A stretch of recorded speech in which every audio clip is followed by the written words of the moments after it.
Let's have some fun here with good friend of program. He runs Keiser University Athletic Department. It is Kris Swogger. Let's do a little Ask the AD. It's time to Ask the AD. Keiser University Athletic Director Kris Swogger joins Russo and Rizzo to talk all things college sports, the latest on Keiser Athletics and more. Ask the AD is presented by Keiser Seahawks Athletics. Learn more at kuseahawks.com. Keiser University Athletic Director Kris Swogger. Kris, if you're watching on the YouTube stream at ESPN West Palm on YouTube, Facebook, and Twitter/X, he took my seat. Yeah. You took my chair. Yeah. Kris, how are you today, my friend? I'm doing good. I had to adjust it, pull it down a little bit because I guess. No, that's not about me. That's about you sit way high, so. That's not true. That's not true. You're not that much tall. I think you might be you have like an inch or two on me. You're not that much taller than me. Oh, you give it a break. Oh, come on. What are 6'2"? About like 6'3". Yeah, what are you, like 5'10"? Oh boy. Oh boy. Shots I'm fired. 6 foot on my. I'm 6'1" on my license. Here we go. 6 foot. Here we go. Was that what you were listed at in basketball? Give a couple inches. So. All that. My driver's license, a government ID, my friend. That you put the height down. Okay, I get it. All right. Kris, how are you today? What's been going on with Keiser now that we're in the thick of summer? Doing good. Getting ready for fall sports to return. Kind of finalizing some schedules. Getting ready to put our seat map and tickets, season tickets out here very soon. So we'll put something on social media, let you guys know, so football fans can buy season tickets, soccer, volleyball. So we're excited. We're rolling, signing some last-second kids, getting them enrolled, and getting ready for an amazing fall. Amazing fall indeed. All right, Kris, I want a couple things I want to talk about. Number one, the NBA draft. We talked about it about 2 weeks ago, but I was thinking about the perspective about donors and college sports. Over July 4th weekend, I was talking to a lot of people who are involved on the donor side of Villanova. And Villanova, especially the athletics, those donors have a lot of say. And I know NAIA, it's a little different, but you have a perspective of how this is viewed amongst coaches, relationship with the athletic departments and the people that run the show and the whole thing. Let's give an example. Rutgers basketball. Coach Steve Peichel, he had 2 players on the team last year, Ace Bailey and Dylan Harper, who, on the basketball team, 2 top 5 picks in the NBA draft. World-renowned prospects. They were the top 2 players essentially the top 2 of the top 3 in the class, and they didn't do anything all year. To me, I don't want to throw around the word fireable, but that comes close. And I'm curious because, number one, he was able to get those players, probably with a lot of money. And number 2, sticking around, I'm under the assumption that it's because the athletic department or the donors really like the coaches or Coach Peichel. Your perspective on the relationship now that NIL is rampant. Donors, coaches, is it out of control? Does it go team by team? What's your sort of trained eye view on that? Well, first of all, I think you're being a little bit hard on Coach Peichel. I looked at his bio here, and he's probably one of the more successful coaches they've had there. I think it all determines on what you're gauging success as, right? So where would you think Rutgers is going to finish? Let me ask you that question first. With the 2 players that are going to finish top 5 in the NBA draft, I anticipate a tournament appearance. Agreed. Okay. So he's made 2 tournament appearances since he's been there.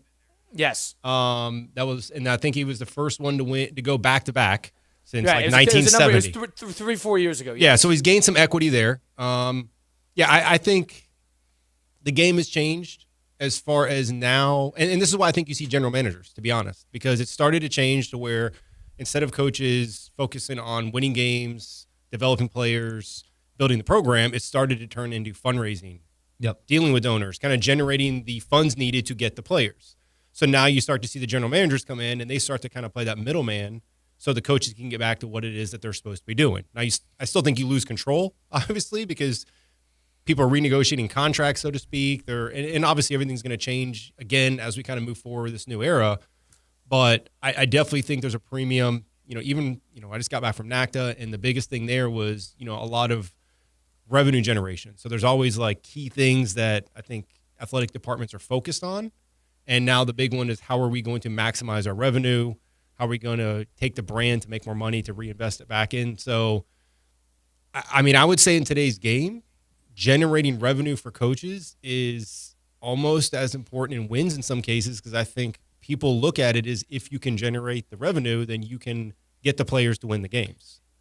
And Kyle, I think at this point, he went in the wrong direction. The direction isn't one and dones anymore, like it was with Coach K and Coach Cal for a decade. Right. Look at the Florida team that won this past year. Look at your UConn Huskies, who went back-to-back the year before. Older rosters, guys who have been together, and a system. So, granted, does the transfer portal help? Yeah. Is it out of control? Right. Absolutely. But I like what you said there about it's basically fundraising. Couldn't agree more. Right. Well, hold on. Let's add to this. A tournament appearance is all I'm asking for. And I'm just bringing up Rutgers because it was fresh in my head because of the NBA draft. And you're right. And Kyle, I go back to him putting his eggs in the wrong basket. He put his eggs in the one and done. And what got Rutgers in the tournament the last 2 years? They had veteran rosters. They had veteran players.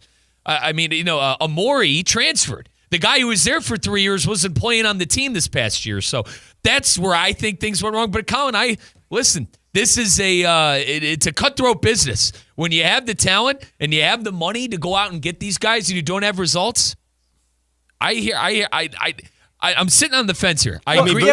Boosters have always been involved. Let's not act like 20, 30 years ago there wasn't booster involvement as far as who gets hired, who gets fired, and how that happens. It's just more transparent now, right? So I think the difference now is kind of who those people are. Their name could be out there a little bit more. Do they have a say? Yes. But again, I think part of it too is what is the expectation? Is Rutgers trying to build the brand? We're talking about Rutgers right now. I mean, at the end of the day, we're talking about him. He brought in 2 top players. We're talking about the brand. It's increasing it. So, I mean, yes, I don't disagree going to the tournament's big, but I also think for each individual program, they might have different goals and objectives that he may have met some of those, I guess is what I'm saying. Kris Swogger, the Keiser University Athletic Director, with us. Now, you said something interesting. You're talking about building a brand. So I guess maybe it's an alignment of what they're going for. Instead of Rutgers trying to be, all right, well, we're raising all this money. Those 2 guys, I know Dylan Harper has connections to the program, but we didn't get these guys for cheap. They didn't come on a pay cut. Let's just put it that way. So they came to our school, and we're not trying to put together a roster to, make a deep tourney run. Maybe that's the cherry on top. But ultimately, we're trying to show that we could develop NBA draft talent, and maybe the donors are, all right, well, we want NBA alumni. We don't think we have enough. Go get some that are going to develop for the next level, and whatever you do on the court, I guess, is sort of second class to that. Is that more of what we're talking about? Or the here? Strategy could be, I got 2, I need 3, I need more money. So it's a leverage strategy. Look at what Calipari back when he was in Kentucky. I mean, for all the people they had, the talent, the draft picks, I don't even know off the top of my head how many titles they won or how many. It was just one. It was 2012 AD Kid Gilchrist. Yeah, and so company. I mean they got but again they got talent. They're in the news. I mean, so I don't know what the strategy is, but to answer your first question, it is the booster alignment is huge because again now it is about generating that revenue, and some of that is directly through boosters. Some of it's leveraging different things on campus and things like that. But that's the name of the game right now. You have to have the money to buy the players. Or generate the revenue. Is it too out of control now? Are donors and boosters and the people with the money that actually can make their money seen, not just putting their name on a door and at the practice facility, instead that they have an actual impact in terms of who's going to be on the court? I know this necessarily isn't foreign to college sports, but all of a sudden they could.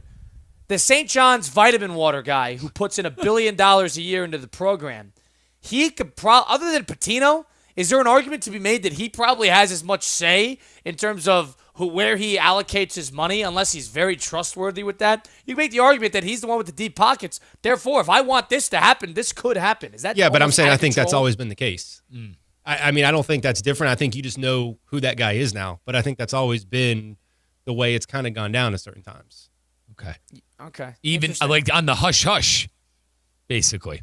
Yeah, I mean, you've always had. I mean, the money went to different spots, whether that be to a new locker room, new courts, name on the building, travel, coaches, endowed salaries. I mean, I think now it's just, you see where the money's going. Where I think the money's always been there. It's just it wasn't transparent as to what it was going to.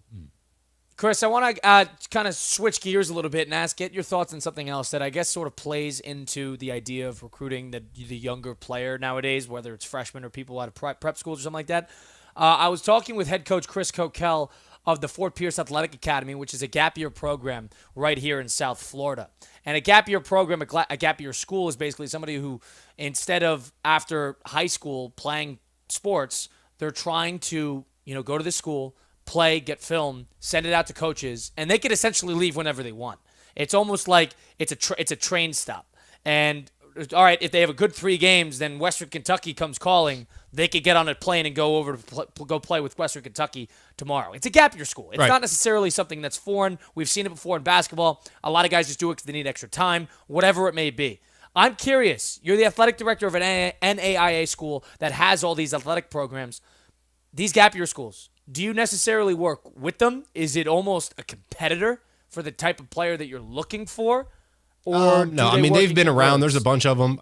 Like you mentioned, there's a bunch in the area. Yeah, predominantly it's always been basketball, although there's some, I think, VMI for football, and there's some others. IMG has some prep academies. I think Montverde has some in addition to high school. So it's not new. We work with them with some kids. We've gotten some, but for the most part, you're going there, whether it's GPA. In the past, it was usually grades, development, switch of positions. You're moving on. You didn't get recruited to where you want. The biggest thing we see right now is junior college kids. There is a lot of talent in junior college. If you come out to Keiser games in the fall or spring or what, you're going to see a ton of kids that have come in from junior colleges that are very, very talented and that were overlooked, and they get a chance with us to play. And that's a market that's definitely opened up for us, probably Division IIs and some others, because they're getting overlooked right now. And I want to apologize to Kris, Colin, because you were out yesterday.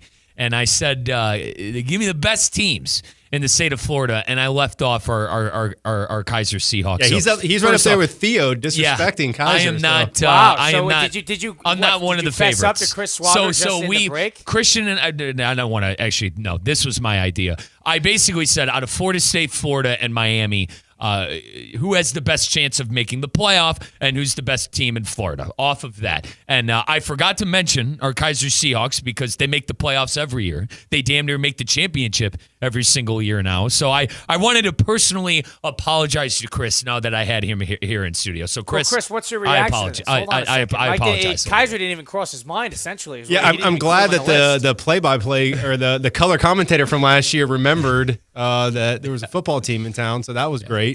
Down the street. The problem too is the question was from my house, Colin. The question was posed pretty bad yesterday. It started as the best college football team in Florida, and then it transitioned to best chance to make the playoffs. You know how these things go. Yeah, now we know how these ideas go. It's all right. Well, what are the criteria? All right, criteria to make the playoff. And now Kris, he did manage to answer reluctantly. He did manage to answer. The question of the 3, Colin, of Florida State, Florida, and Miami. And Kris, I want you to tell Colin, because I haven't heard Colin's opinion on this either. Do you need the question one more time, Colin, or are you good? No. Okay, go ahead, Kris. So I said, as much as it pains me to say this, I'd probably say Florida would have the best chance to make the playoffs. 2 reasons. One, just the fact that they're SEC. So I think they're going to get the benefit of the doubt. And if they do slip up, they've got the games to make up for it. And then the other, I would say they have the most dynamic quarterback. So, anytime you've got – and again, I'm not bashing Miami because I went to Florida State, but I will say we had Jordan Travis at Florida State, dynamic quarterback. I think one of the things that I would caution any fan base on is when you have a dynamic player, especially at the quarterback position, analyzing and evaluating your team is tough because when that kid leaves, there's a lot of games that those people will win. Obviously, Cam Ward last year that you can't really duplicate. You just can't throw any quarterback in there and get that same production. There are things that Cam Ward could do, Jordan Travis could do, Michael Vick when he played, that just you can't replicate. And to me, again, I watched football. I watched Miami last year. I think he got them 2 wins last year that they probably wouldn't have had with another 5-star quarterback. Just his elusiveness, his playmaking ability, just who he was. So to me, Lagway's that guy. Again, as much as it pains me, he's of the group. I think he's the best guy. He's dynamic. He's probably good for a game or 2. And again, I think you get the benefit of the doubt in the SEC. You can probably have, depending on who you lose to, 3 losses. You might even be able to get in with 4. So here's, Colin, I'm going to go and give you why I think it's Miami, because Florida, listen to the schedule. At LSU, at the U, home versus Texas, at Kyle Field and A&M, at Ole Miss, and then the end of the year, home against Tennessee and Florida State. I mean, Kyle, the SEC is going to be very competitive. You know it's going to be the teams that are probably going to get in are going to be the 2 lost teams like we saw last year. And then Miami, comparatively, their first game against Notre Dame is tough. I'm not sitting here arguing that Notre Dame's going to be a great football team next year. But their biggest conference games, with all due respect, Chris, at FSU. FSU's probably a 4 or 5 loss team. Home versus Florida. So, like, they could lose. Go through their week one. schedule real quick. Let's see. So, Chris, they get in my perspective and Christian Katz's perspective, they could lose week 1 to Notre Dame. Okay. Lose 1 game in the ACC and be playing for the ACC title game. Home versus Notre Dame, Bethune-Cookman, South Florida, the home game at Hard Rock against Florida, at Florida State, and then the last half of their schedule, home versus Louisville, home versus Stanford, at SMU, home versus Syracuse, home versus NC State, and then at Vatech and at Pitt. That schedule, in my opinion, is comparatively a lot easier. Yeah, I think you're sleeping on some ACC schools Listen, the ACC is a 2-team race. Hang on, Kyle. SMU is going to be solid. Hey, hold on. Let's keep that in mind. Yeah. SMU is going to be solid. ACC, I'll end with this. ACC 2-team race. Clemson, who I think get plus 100 to win the conference, is free money right now, and then Miami. Those are the 2 teams that have a realistic chance of winning the ACC. Chris, do you agree with the fact that Florida State is 3rd in the clubhouse? It's sad. Listen, I'm not. Look, like I think it's a big year. I mean, I think you can't have less than 8 wins. Yeah. 8 to 9. 1 win you need to 11 8 to the playoff is ludicrous, just statistically improbable. No, look, they've hit their recruiting trail hard lately. They got a transfer quarterback in who's got some serious minutes under his belt. Quit from on his team College. at Boston College. He quit. You can't like that. Serious minutes. I've never heard anybody say serious minutes. Hang on. Chris, let me correct you. So you think program. Is Carson back throwing yet? Well, listen. Listen. I'm not a Miami guy. I'm just saying. Chris, Carson Beck has won games. Thomas Castellanos is saying he's like one of the best ACC quarterbacks of all time, and this guy walked away from Bill O'Brien in the middle of the year. I mean, come on. Yeah, that. But I will agree with Chris. I don't know if football is on the top of Beck's mind. I 100%. I hear Miami fans complain about that. It's not so much the distraction. He's coming off a major injury. Right. And again, I'll go back to last year. Cam Ward at times was running for his life. Yeah, and he made plays. Great for him. And they he was an amazing player. The Berkeley game. They dropped the Syracuse game. They should have lost the Vatech game. Right. So could their O-line get better? Yes. Yeah. If you put Beck in last year's. Let's give them credit. They have gotten better. Well, we think, but you put him on the exact same team last year, and some of those elusive plays aren't happening. Right. Is all I'm saying. So, I think it's more than a 3-team race in the ACC. I think you're sleeping on SMU. Listen, I have that bad taste in my mouth. Syracuse, Louisville. I'm not saying they're world beaters, but I definitely think they are solid programs. The reason I'm dismissing SMU, I mean, that was a complete disgrace in the college. And towards the end of the year, they did not when they're going up, that was a disgrace. Those games at the end of the year in November, where are they at? Who are you talking about? SMU for Miami. Do they have to go up north? It's at Virginia Tech and at Pitt. Those are your final 2 games. Home versus Syracuse. What date is that for the Pitt game? November 29th. I believe November 29th. Is that rivalry week? I believe that's rivalry week, boys. I'm just saying you can't like going to Boston College in November is not fun. Their toughest 2 games. And listen, Notre Dame, that's why you schedule the games early. If they lose to Notre Dame, fine. Keep it close. But their toughest games on the schedule at Florida State. And listen, you guys give credit to SMU for play to you. I don't at SMU. So those are the 2 games that you really circle. Yeah. And Chris, from everything I heard too at that Hard Rock Stadium, that Florida game is a neutral site. Would you agree? Yeah. I can't speak on it. But I also think Miami and Florida State both have less room to trip up. They can't lose 2 ACC games. All right. Kyle, let me press him on. If that happens, you're pretty much done at that point. That's the problem. Whereas SEC, they're going to give you more. Clemson's going to get a bid. But my issue is there's going to be a lot of other SEC teams too that have 3 losses as well. Then we're playing the schedule game and all that, and that turns into a nightmare. Alabama lost that last year. South Carolina lost that last year. So I feel like that's another thing here too. Now, Chris, FSU, Norvell, where are you at with Norvell? Where you at? If he loses 5 games this year, where are you going to be at with Norvell? So the thing I would say is looking at the totality of his time there, the outlier right now is the good season. And so I'm not saying you make a move or not make a move, but I just think when you're evaluating from when he started now, obviously people are going to say, there was a COVID year in there and then, all these different things. But he's had more. If you take the 1 year away and add up all the other win totals for the others, I'm pretty sure it's pretty close. So I think it's a huge year. I think what Florida State did amazing when the portal first hit is they hit on guys, they hit the portal. I think they did the best job in the country really that 1 year. Well, the game has changed a little bit where now more teams are on it. I think maybe they realize the potential there. So it's always like, how much can you adjust, right? Right. Coordinators, they've done a great job. They brought in guys with experience. Malzahn's great. I love Malzahn. Well, even defensive coordinator they brought in from Tony Allen, yeah. maybe? Yeah, Tony Allen. Yeah, so they're switching up the defense. They're doing. I mean, I think this is the year where you say you look at the team and say, listen, we spent money on the coordinators. We did get some transfers in. We have some guys, coming back and some freshmen that can be impact players. Stadium should be done, so that'll be great to have a full stadium. Good news. Renovations are over.